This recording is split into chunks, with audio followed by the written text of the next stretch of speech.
Coucou! Après une petite randonnée hier à pied, aujourd'hui j'ai pris le vélo. Alors j'ai pas pris n'importe quel vélo, j'ai pris le VTC, le VTT plutôt, et j'ai décidé de me faire le Monte Lecce, le Mont Recce.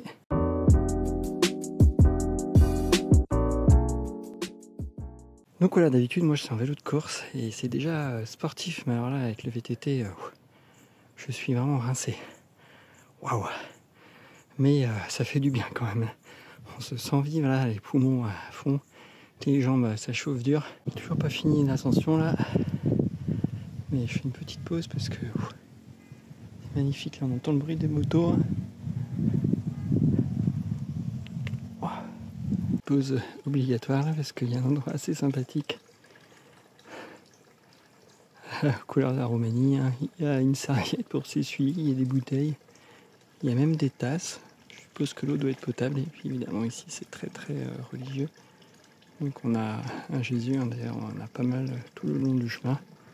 Ça doit être mon 5e je crois depuis le début. J'ai bien suivi, mon calvaire est presque terminé là, j'ai une dernière ascension là qui m'a pas non plus l'air spectaculaire et logiquement je suis censé basculer dans l'autre vallée. J'espère que le chemin sera praticable.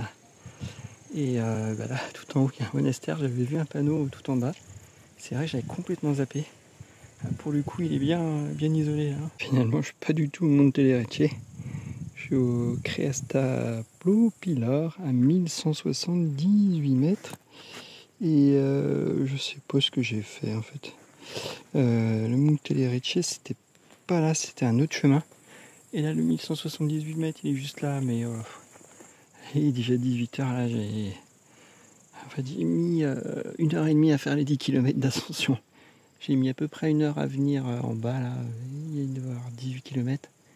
Et puis après 1h30 pour faire 10 km là. On arrive sur une magnifique vue là. Toute la vallée là. Trop cool. Donc, je continue la descente. Hein. Cool, je peux enfin lâcher les freins. On a une belle route là. Donc voilà, les amortisseurs du vélo servent et ça fait plaisir. On lâche les freins et c'est que du bonheur. J'ai même mis un petit franchissement d'eau juste avant. Donc là, forêt et tout, et on sent qu'il fait drôlement meilleur là. Il fait bien plus chaud. On redescend et voilà, tout de suite on revient des températures proches de 30 degrés. Là, vraiment, j'ai le smile. Là.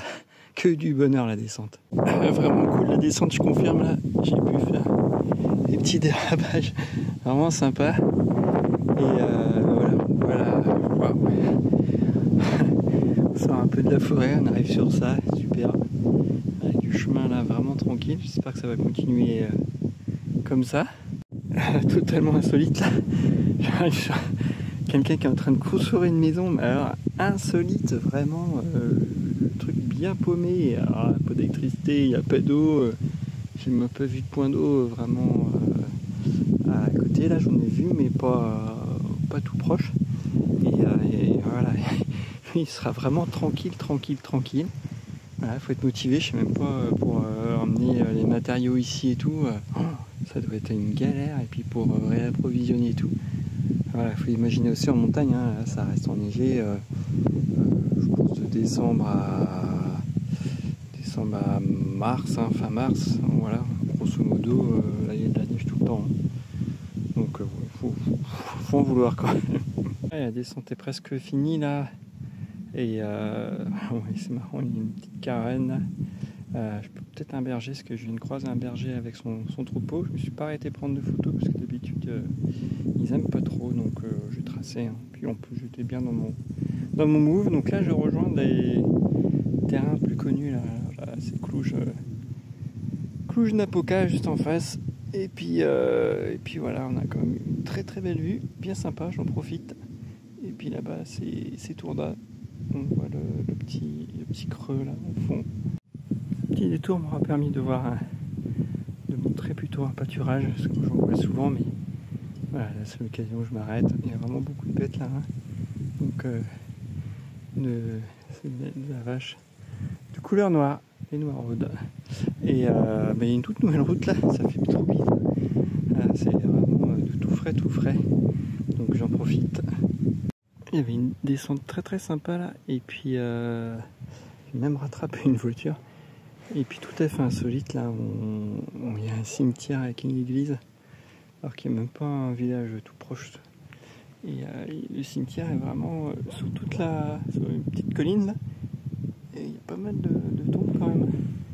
Donc c'est assez surprenant de le trouver ici, avec la petite église qui va bien, un peu perdue au milieu de nulle part dans une descente. Ouais, c'est pareil qu'en Roumanie qu'on voit ça, là il y a un cheval en liberté là, en plein milieu de la route, tranquille, il traversait comme s'il était tout seul. Il n'y a pas de corde, rien, hein. C'est trop bizarre. Et voilà, je profite du rayon de soleil, là, c'est sympa, ça fait des belles images. Et un peu plus de 3 heures, un peu moins de 50 km et 4 heures en tout de déplacement, en comptant les pauses, les GPS. Puis là, je me suis fait arrêter par un ancien qui voulait retrouver son chemin. Il était sous l'autoroute, il essaie de comprendre comment y accéder, sauf qu'il n'y a pas d'entrée et de sortie. Donc on est obligé de faire des énormes détours pour la prendre. J'ai essayé de lui expliquer qu'il était obligé de revenir en arrière 5-6 km pour la prendre, ou alors il fallait qu'il aille dans l'autre sens et qu'il avait que des petites routes un peu compliquées vu mon niveau de roumain, mais c'était sympa, il avait le grand sourire, il m'a serré le bras et tout. Et là on a des travaux parce que justement il y a un terrain vague derrière qui est en train d'être construit, et c'est pour ça que c'est tout en chantier, des travaux vraiment partout. En tout cas j'espère que moi ce format vous aura plu. Essayer de ne pas faire trop long et d'essayer de nous faire vivre ce qu'on pouvait ressentir en vélo en Roumanie. J'espère que la mission est accomplie. Moi je vous dis à bientôt pour une prochaine vidéo. Ciao.